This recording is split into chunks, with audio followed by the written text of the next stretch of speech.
common thread? What are the things that we do that so much set us apart? And then I want you to write a book that anybody could understand, so they could take those things and apply them to their life. And the cool thing is, it worked. Like, he actually did figure out what these keys are, and each of the chapters are about that. So now what we've done is sort of update it and put it in the seminar format for the 21st century. And today what we're going to talk about is how to apply these things to you and your business. Right? So, first thing I want to talk to you about is this. Take a look at the top left-hand corner of your sheet here, where it says the 5 career killers or the 5 career builders, depending on how you treat them. Right? By the way, who needs a worksheet? Who needs a worksheet? Yeah, I'll just give you some for the back. Oh, do you? Okay. I like this. So this will be the ad on the internet right next to me the whole time. I like product placement. There we go. So, career builders or career killers, depending on how you treat them. So, take a look at this. As Napoleon Hill was studying different people, he realized there were certain things, whether it was conscious or unconscious, that they had really mastered. So, first one, jot down for yourself 2 words. Set point. Set point. And I'll tell you who's great at this is, if you see in that sheet I gave you, I'll just point out where some of this information comes from. The top left-hand corner, Eric, he's the founder of Universal Seminars. He speaks on an amazing thing called habitudes, building habits and attitudes that help you get through life more powerfully, more easily. And one of the things he once talked to me about was a thing called set point. And the best way I can describe this to you is this. I was not always the handsome, athletic man you see before you. A couple of years ago, I had gotten into some bad health habits. I gained about 60 pounds. So I'm now 180. I was 230, 50 pounds, I should say. And he explained something interesting. He said, when you were bigger, he goes, and you would sit in a chair, because your butt was probably a little larger, it spread out on the chair, and you could feel the edges of your chair pressing into your butt. I said, okay, this makes sense. Why are you talking about my butt? Okay. And then he says, but then as you got thinner and your butt got smaller and tighter, I said, I'm not a girl. He goes, but it did, right? I said, yes. And he goes, when you sit in the chair, all of a sudden you don't feel it pressing against the sides of your butt. And he goes, and your conscious mind says, oh, I'm getting in your shape. But your unconscious mind says, is what? Different, and usually something is wrong, right? Because it's got a certain idea of what size your body is and how things like sitting in a chair feel, and when those feelings change, it goes, something is missing, something is wrong. Does that make sense? And even if it's not good for you, it could unconsciously sabotage you because it wants to get back to what is familiar. Does that make sense? It's a fascinating concept for life. Because yes, it applies to your body, but think about relationships. How many of you know this? By the way, the great thing about our seminars, what I really love, is everything we teach is going to make you more money. When it comes to sales, a lot of the things you learn that help you in sales also make you better at life, true? Like, presentation skills, influence skills, setting goals, all the things you need to make. So, think about relationships. How many of you have this friend? They date someone incredibly dramatic. They call you up and say this person's driving them insane. They break up with this person. They say, I will never date someone like that. What? What is the next person they date exactly like?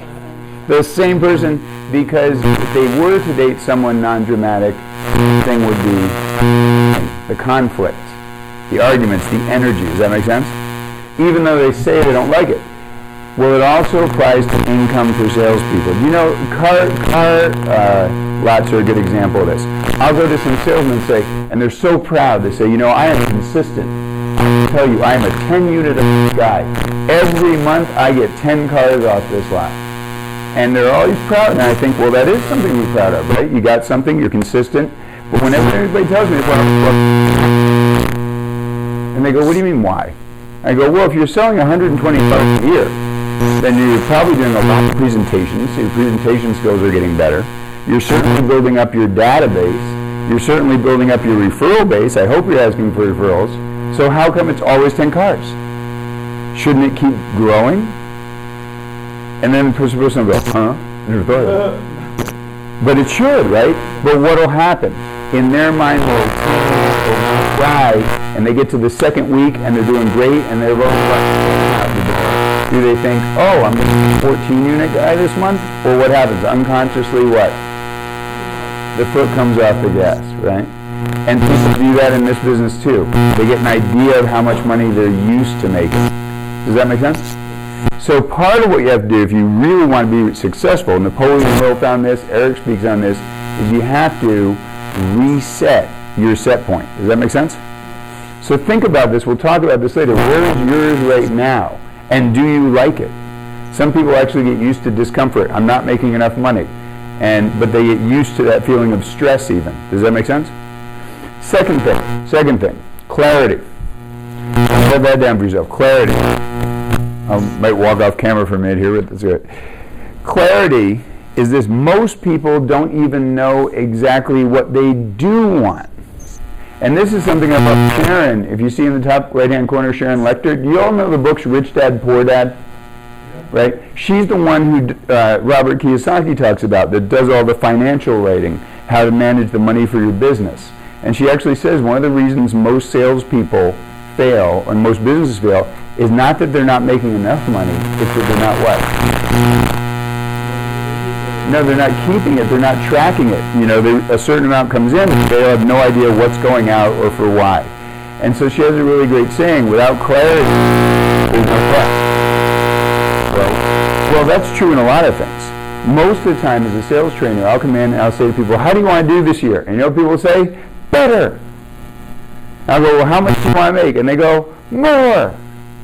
I go, well, but better and more is not a goal. If you don't know exactly what you're trying for, I mean, if you made $100,000 last year and this year you make 101, you did better and you made more, right? So you really need to have clarity. And I'll give you a study to back that up. Harvard actually did a study with the graduating class from their business school, the MBA graduates. They asked them, who has a set of written, measurable, achievable goals that also have a plan behind them and a timeline behind them? And only 2% said yes.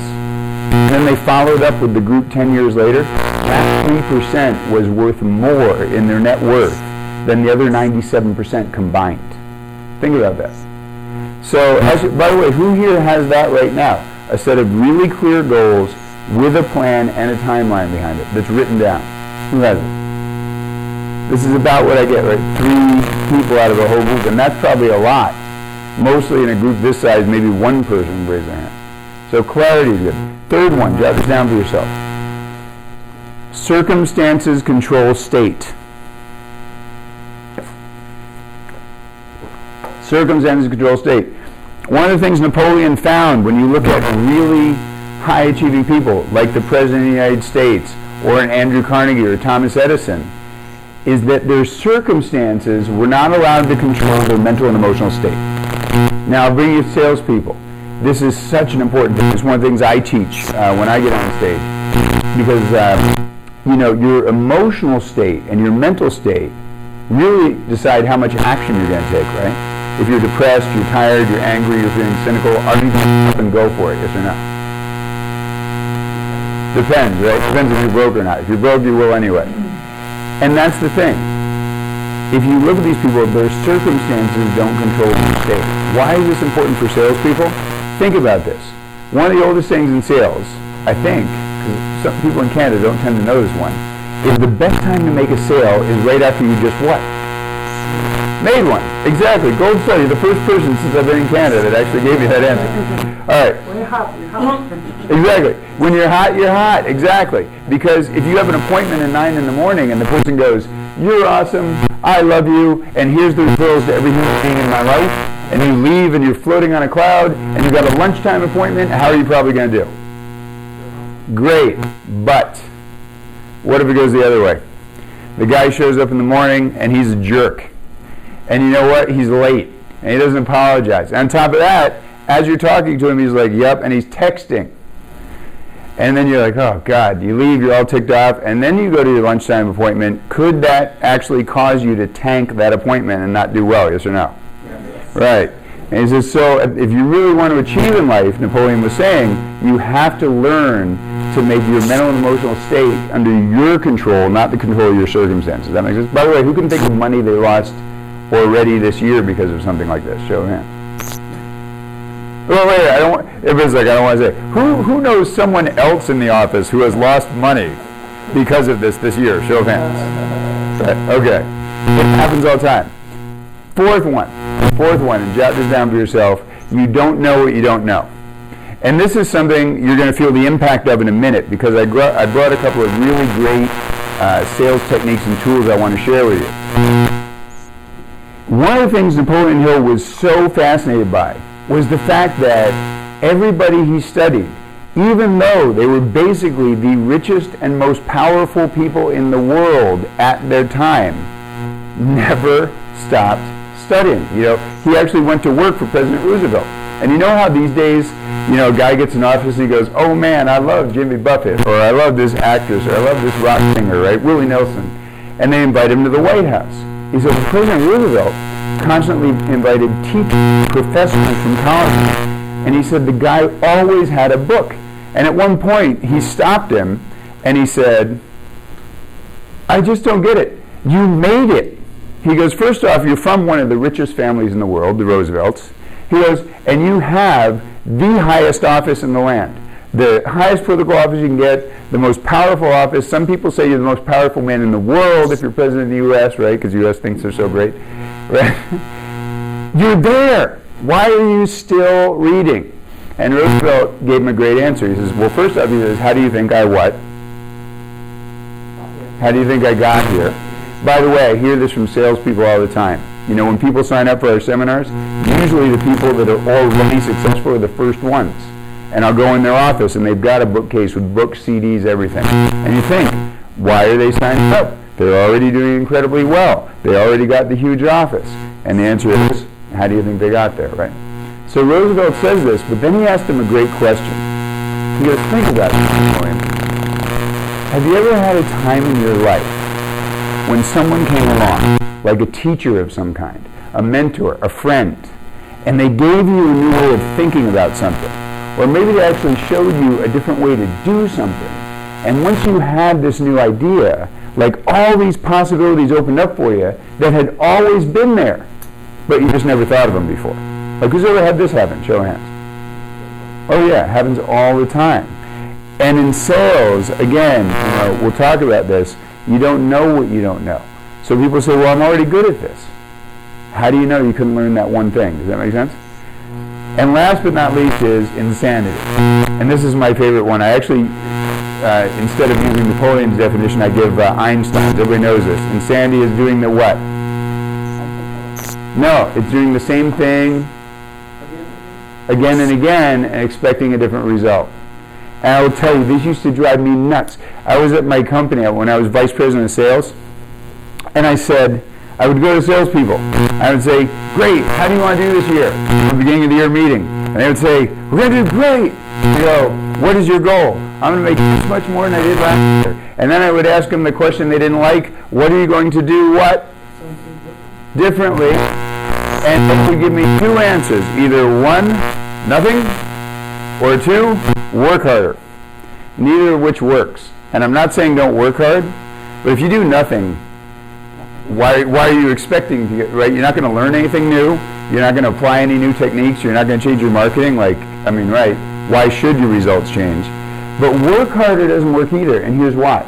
January comes around, you go, all right, last year I made 100,000. This year I want 200,000. I work twice as much. And you work 60 or 70 hours a week. And you just go for it and you feel so proud in January and in February. And by March, what's going to happen? You're going to burn out. You're going to burn out, and whatever gains you've made, all of a sudden you're going to crash, right? Anybody who's been in this state themselves where they just push themselves too hard, and now you're staring at the computer, and you realize you've been staring at it for a half an hour and you've done nothing. Who's ever had that? Everything. And that's because we're trying to push ourselves instead of figuring out not how to do it harder, but how to do it better. Does that make sense? So now here comes the question. If you go, okay, well, I want to do more, I've got to reset my set point. And, you know, I should be doing some things differently, But the question is, where do I start? And second, we'll have you do an exercise where you can evaluate yourself. But how many of you, first off, are looking at this and thinking, man, there are some areas just in these 5 that would be really useful for me to focus on? Show of hands. Oh yeah. And that's why, when we train, we go over these things so completely because they are the keys. So let me give you an example of what the impact of this can be. When you want to reset your set point and you want to do more things, one of the things I love, if you look at Greg Scott Reed, who's in your bottom left, he talks about, he has a seminar called 3 Feet from Gold, or a talk called 3 Feet from Gold. He's actually the only person, as far as I know, that is able or allowed to expand on what Napoleon Hill wrote and taught, by the foundation. And one of the things he talks about is that when people get into their business, they so overwhelm themselves that they literally stop themselves before they even start. So a salesperson goes, well, I'm making $50,000 a year, but I'd really like to make 100. And then they start thinking about it. They go, well, I'm working 40 hours a week. I guess I could work 60, and I guess I could spend thousands of dollars and invest in a new marketing program, and I guess I could up the minutes on my cell phone and make 100 extra calls a week. And then they go, oh my God, that sounds like a lot. Can you relate, by the way? And what he says is, no, people don't realize how close they are, because it's not about making these massive investments of time and energy. A few small changes stacked can add up to a huge effect. Does that make sense? So let me give you an example. Let's talk about 2 things, prospecting and referrals. Scale of 1 to 10. With all of you, how important is prospecting and referrals? It's like a 10, everything, right? And give me an honest answer. And by the way, if the answer is yes, I do, tell me. Don't give me the answer you think I want to hear. How many of you feel like you've got a referral system, a prospecting system that you really love and is consistently keeping your pipeline full? Show hands. Wow, interesting. And this is normal, by the way. I go to groups like this and people say, prospecting is a 10, referrals are a 20. And you go, what system do you have in place? And they go, hope. I hope someone will give me referrals. I hope someone will call my number or see my website, right? So let's take it. Jot this down for yourself. Top right-hand corner here. New skills create new beliefs, meaning new beliefs about what's possible. New skills create new beliefs and a new level of confidence and energy. New skills create new beliefs and a new level of confidence and energy. One of the reasons I love working with this team, these guys that are coming September to the seminar, is most people, they have a small idea of what's possible for them or a little idea about how much they can prove.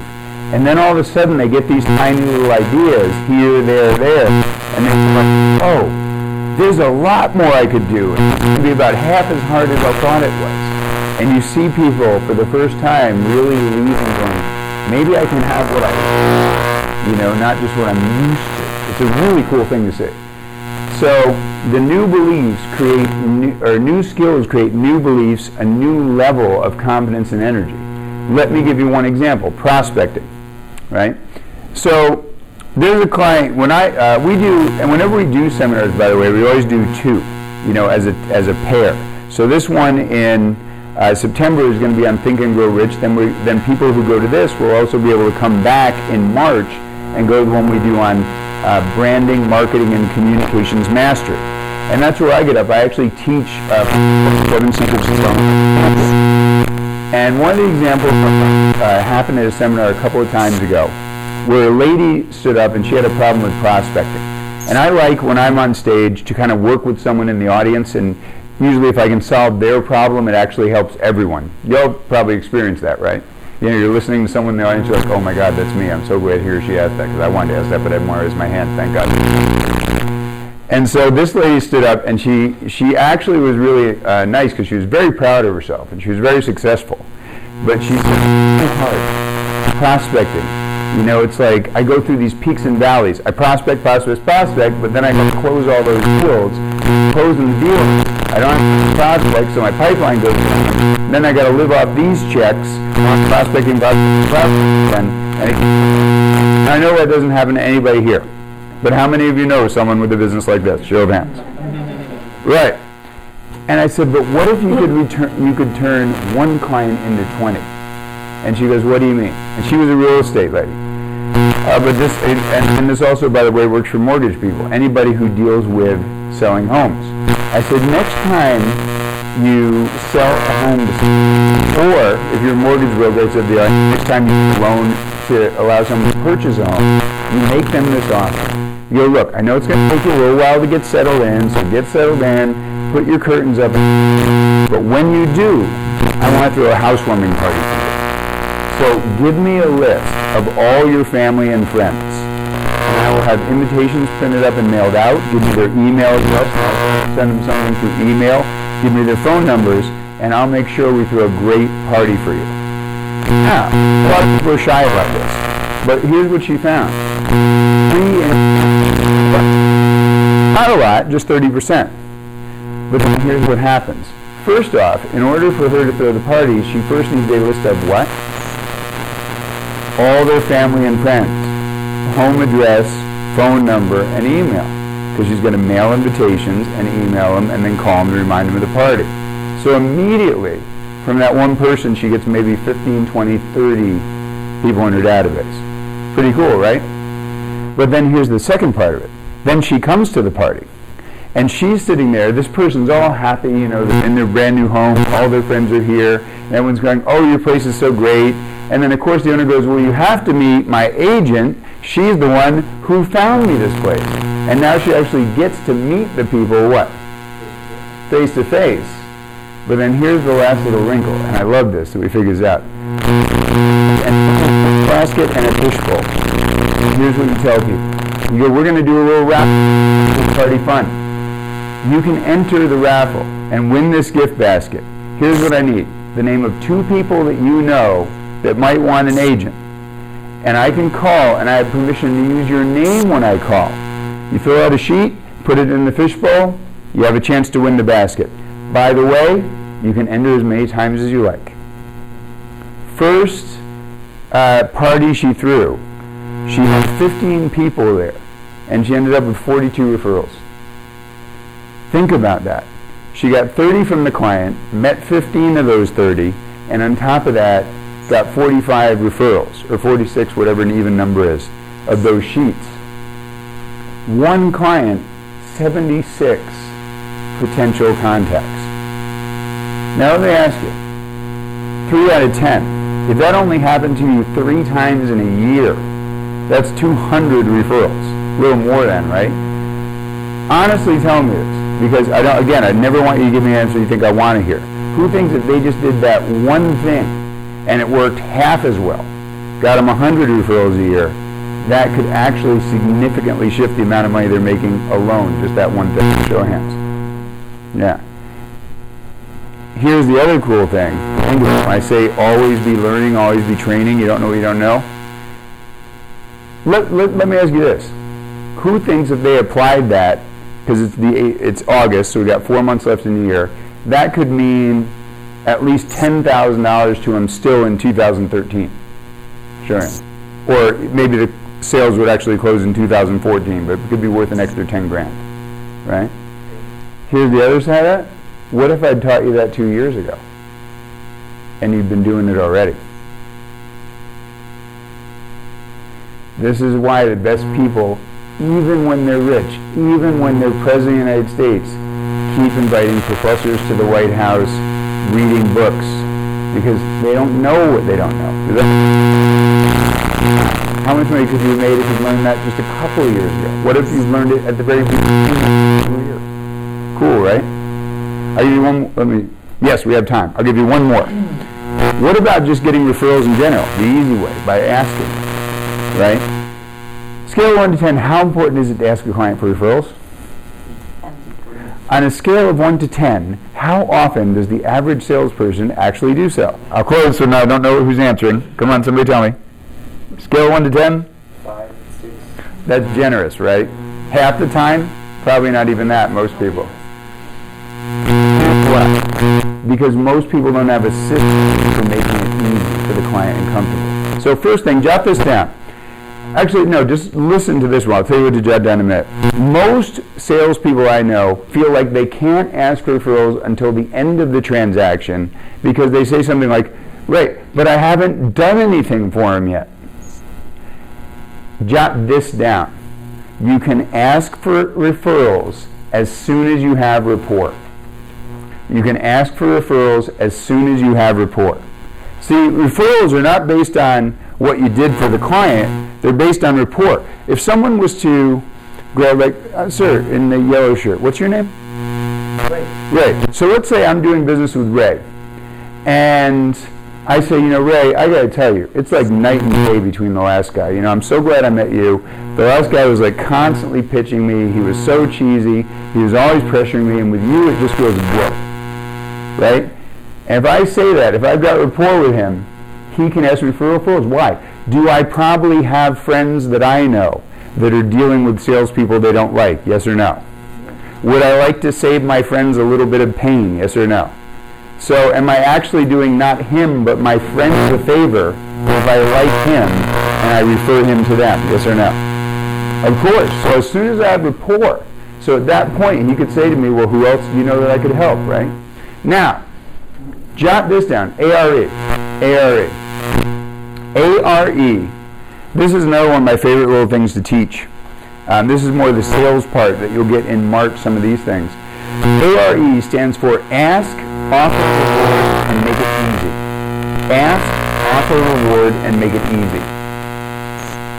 So what do I mean? First thing, gang, if you want to get referrals, you have to open up your mouth and what?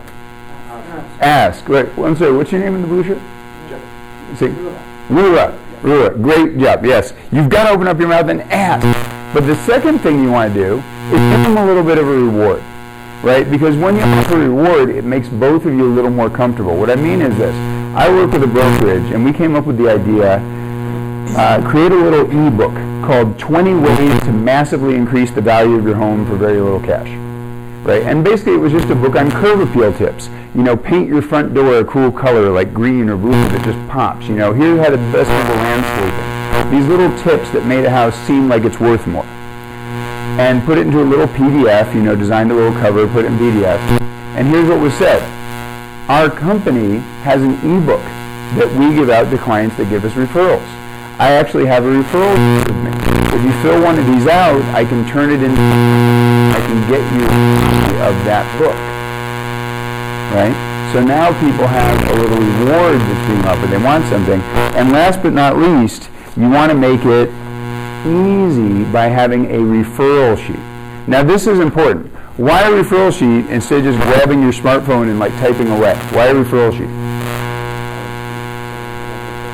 Well, it's a thing called social proof, especially important. People tend to be a little more reserved and polite, maybe not give out referrals freely. Well, social proof means this. I'm standing at the light, it says don't walk. Half a kilometer that way, no cars. Half a kilometer that way, no cars. 5 people waiting. Finally, one person steps off the curb, what do the other 4 people do? Because if one person does it, everybody thinks, well, if it's okay for them, it's probably okay for who? Me.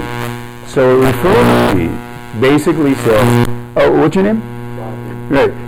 If Jonathan has an actual form, obviously if other people do it, it's probably okay for who to. And it makes the client much more comfortable. Does that make sense? Makes it a lot easier. By the way, I offer the same thing. I have these referral sheets. I have a program about how to do it, about how to set your goals. It's $97 if you buy it off the website.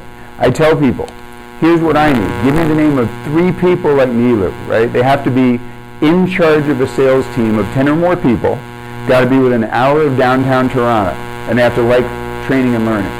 Give me 3 names, 3 phone numbers. I will email you a link. You can download the CD set, listen to it on your phone or in your car while you're working out. Right? Who knows 3 people they could give me, by the way? 1, 2, okay. Anyone else know 3? Everybody knows 3. Well, who knows 3 that met these requirements? 10 or more people in now Toronto, and they like this kind of stuff. I was like, I don't know about that. But here's, look at this. I just passed out 2 of these. That's 6 referrals. How long did that take me? A minute. I do 7 to 8 meetings a week. Right? Actually, I average 9 referrals a meeting. That's 63 referrals a week. And it was just built right in. Does that make sense? Again, who thinks if they started doing that money, at least an extra 10 grand in their pocket this year? Who would agree with me? And you know you don't know. What if I taught you that in January? How much more would you have made by now? Does that make sense? So, having said that, last but not least, we sort of want to apply this to you, right? So let's take a look at your business. What did we say? You got to reset your what? It's number 1 on top left. Set point. One of the best ways to do it is to get new what? New clarity and new skills, right? New skills give you a new idea about what's possible for you, give you more energy. So now let's take a look at your business. Where are you at? What are the top 3 areas that you think you need to improve in? So first off, just take a look at this list of things: prospecting, presenting, objections. I'm just going to give you 30 seconds. I'm not going to say turn and share with your neighbor. But just pick the 3 areas, put a check mark by them that you think you need the most improvement in. Maybe your presentation skills are great, but you're having trouble with objections. Maybe your closing skills are great, but your prospecting is a problem. You're not filling your pipeline. What are the 3 areas you most need to improve in?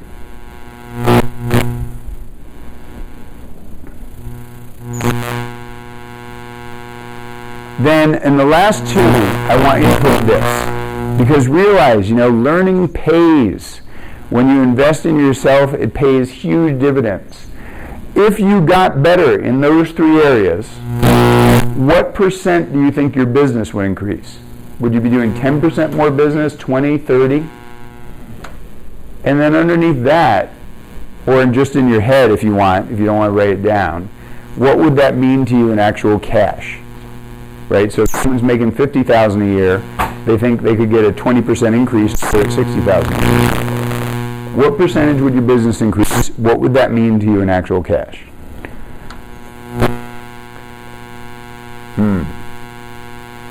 I see some people shaking their heads going like, oh God.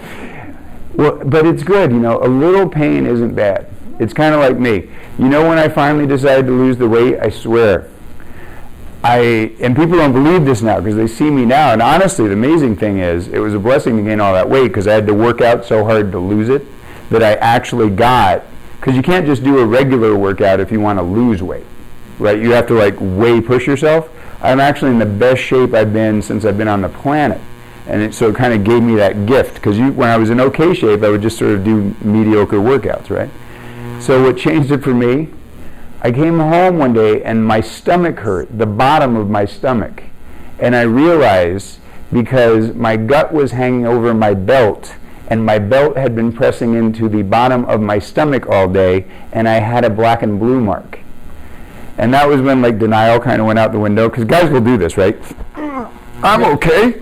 Look, I kind of have a 6-pack if I do this and really stretch, right? Guys will do this. Girls think we don't. We do, in the mirror. I finally realized, okay, I literally experienced physical pain, and I'm going, I can no longer just set my gut in and say I'm almost where I want to be. So you might be looking at your list right now.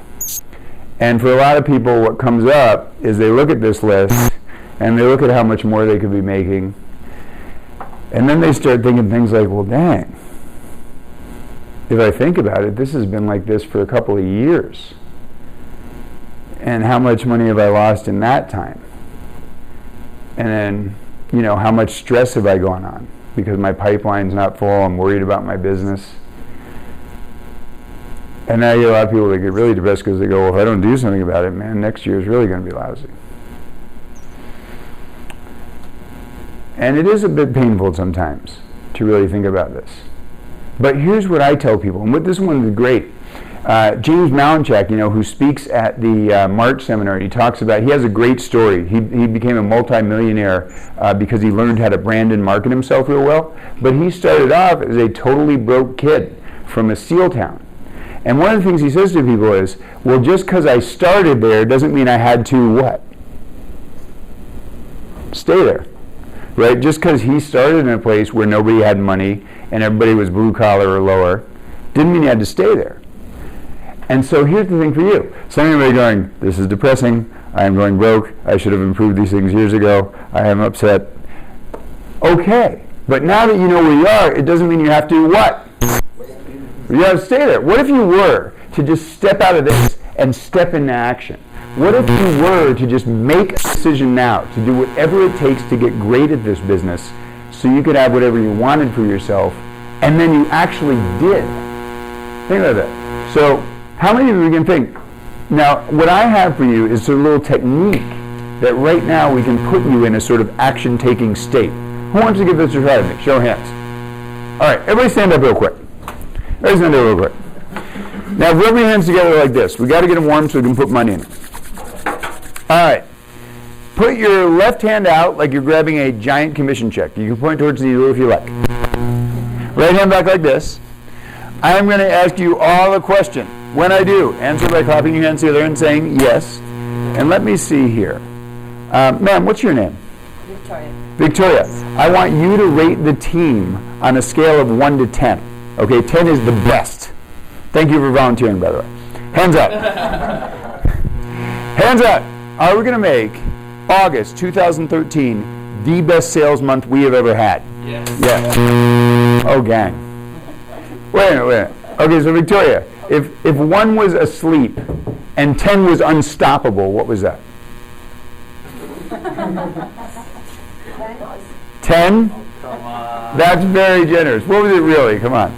Probably like a 5 maybe, right? What do you think? Can they do a 10? Dang, this is confident. What's your name? Yes. Lida. I think so. I like this. All right. Here's what we're going to do again. We're going to do a quick exercise first. This is another thing that Greg talks about beautifully when he does the Think and Grow Rich seminar, the power of visualization. And that it is not just some sort of new age little, thing that you read about in books. Scientists now have proven it works. Get this. The brain doesn't know the difference between a real or a vividly imagined experience. They proved this because they took a set of basketball players, actually lots of them, and they said to half of them, go get on the court and practice a free throw. They said the other half, visualize it, feel your muscles moving, see the ball in the air, hear it go through the net. When they brought them back together, guess which one won? The visualization, and they figured out why. Because those guys never missed, right? The people who actually practice it obviously did it wrong once in a while. But the people who were thinking about it, their muscles got the same exact message from their brain every time. Make sense? So now we're going to apply this to you. Everybody close your eyes real quick. And with your eyes closed, just imagine a time. Let's say 6 months from now. And it's 6 months from now, but you have been taking action. You said, you know what? I am going to get some new skills. You know what? I'm going to learn something different and apply it. And now you're standing there, having the success that you deserve. And you deserve it because you took action. Think about that. How do you look? What are you saying to yourself about what you accomplished? What are other people saying to you? How does that feel? Now, with your eyes closed, just shift your body a little bit. Stand like you stand when you feel unstoppable. And breathe. Breathe like you breathe when you are just ready to rock. And now keeping those feelings in your body, those pictures in your mind. One more time. Open your eyes. All right. And put your left hand out like you're grabbing a giant check. Right hand back like this. I'm going to ask you 3 questions. On the first one, go yes. Second one, yes. And on the third one, relax, go nuts, and just play like you're a kid. And it's going to look like this. Yes, yes, yes, yes, yes. Whoa, yes. I know some of you are thinking, whoa, no. Right? Only the most confident and secure team can pull this off. Right? Hands up. All right. Are we going to destroy our limiting beliefs? Yes. Yes. Add new skills all the time. Yes. Yes. Are we going to make August 2013 the best sales month we have ever had? Yes. Whoa, yes. Outstanding. Stay standing up and give yourselves a hand. All right, now let me ask you, is there a little more energy in the room now than there was a minute ago? Yes or no? Yes. Man, now think about this. If you could get in this state just once a day, that alone, what would it do for your income, right? Again, this is why Napoleon Hill said, if you look at the best people, they learn to control their state. It's why one of the things I preach. So who wants to go from just thinking about it to actually making it happen? Show of hands. All right, then grab a seat feeling great. I got one last gift for you, and that's this. So part of what we're going to talk about, today, is what are the career killers or career builders depending on how you use them. Now you know it, but in order to put it into action, right, you really got to ingrain it. So one thing I will say is whatever you do after you leave here, immediately sit down and think, what did I learn right now that I'm going to apply so I can make more money? And then set a new goal for yourself over the next 3 months, right?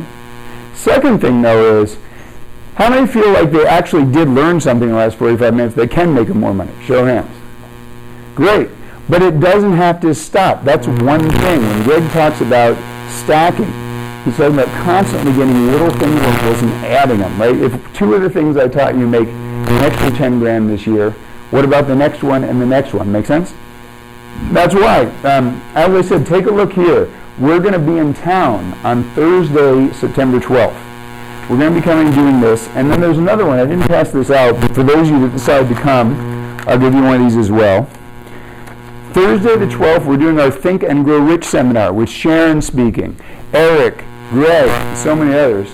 Then in March, we're back, March 21st, Friday, and this is where we're doing our branding, marketing, and communication side of the seminar. When people come to us, basically here's how it works. If you want to come to the seminars, they are $5.99 each, so it comes to a total of $11.98. And we have had people that turn around and say, well, man, I really want to go. This is going to be terrific. But one of the things that blocks them is, like, that is a bit of a chunk. Well, one of the great things about home life is we're meeting with a lot of your offices here. So you really have Nilu to thank for this, because this is only for the people that actually set up meetings with us. Right? First thing we do is for home life, anybody that registers, and this is people that register at the workshop. You know, I always like to say while I'm here, you know, in the next 10 minutes before I leave, or whatever you say, but it is true. People that register at the workshops, you will actually sign up for this. You'll be able to come in March as our guest. So first off, just because of you setting up this meeting, you'd be able to come for about half of what most other companies are paying. So give the lady a hand. Then, when we do individual meetings at the offices, we also reward them by giving them a group rate. So jot this down for yourselves. If you want to come to only the September seminar, it'll actually be $2.99 for you. So we not only would there be $5.99 for both, we'll cut it in half. If you want to come to one, it'll just be $2.99. Usually you're not able to do that. You can't split them up. And if you want to come to the second one, how much do you think it is? No, actually, because of, you know, we're meeting with, I think, 20 home life offices here, it's only an extra $49 for you all. So if you want to come to both, it'll be $349. Now here's the last part that I think is really juicy. With yourselves and with one other company, we're also giving a companion pass. And the reason is, especially in your industry, people have said to us, you know, I know these people that could give me a lot of leads. You know, people that are doing a lot of business as realtors, as mortgage people. I'd love to be able to bring someone with me, have them sit next to me all day. I can build rapport with them. We're laughing, we're smiling, and I think it'll pay off later. So we'll give you a companion pass you can use for someone outside of your company, and you can actually bring a guest with you. So for you, instead of $11.98, because of Nilu setting this whole thing up, it'll only be $3.49 for the people that sign up today. So let's, one more time, let's give the lady a hand. And Nilu, by the way, did you have any words of encouragement you wanted to share with the team? Because I wanted to do a little raffle and make some things fun. But what did? No,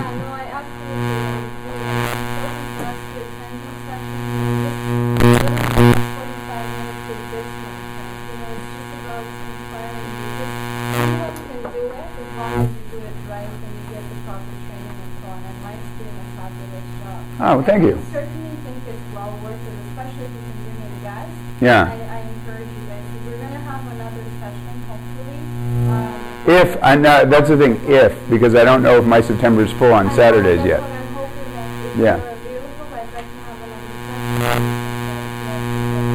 session. Well, I'll try. Like I said, I'm staying till the end of September, but that's only 4 Saturdays. So I don't know if so here's what I'll say. Those of you, I want to do a little bit of a raffle, and thank you, New. And so we have a thing called our Sky Drive. What this is, it's really interesting. We sell it on our website for about $200, and it includes 4 of the best books on sales and personal development of all time, some CD sets on personal improvement, and some video courses. What I'll do is, of those of you that decide to register now, we're going to put you in a quick raffle. One of you is going to have a chance to win the Sky Drive and actually do some learning even before the event. So here's what I'll say. Those of you that are ready to have an amazing couple of days, get some skills that will stay with you for the rest of your career. Here's what I'd like you to do. On the top where it says name, please jot in your name. You wouldn't believe how many times I get these and I'm like, who is it? We don't know who to send the ticket to. For your company, and this is important, gang, jot down right now Home Life, North York. We need to know you're coming from here so that you can get the discount.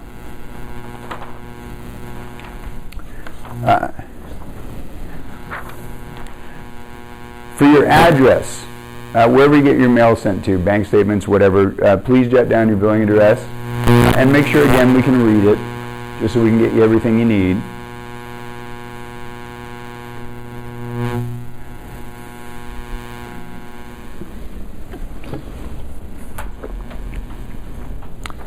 And the same goes for your, we're going to get you your tickets by email and a couple of other really cool things too. So please make sure we can actually read your email. And while everybody's filling out these forms, do you have any questions about the event or its contents or anything we talked about today? No, good. Finally, underneath that, the number of tickets you'd like. Some people say, well, give me 2 tickets because I want to come, I want to bring somebody, and I got a couple of other people I'd like to bring with me. If you want more than 1 ticket, we'll give you the additional, we'll give you the discount on the additional ones as well. The level you'd like, so either $2.99 for the 1 seminar or $3.49 for both. And then finally, however you want to invest. If you want to use a card, we take any type of card. If you want to give me a check, we can do that. If you want to pay me with cash, I just need 2 IDs and a note from your mother.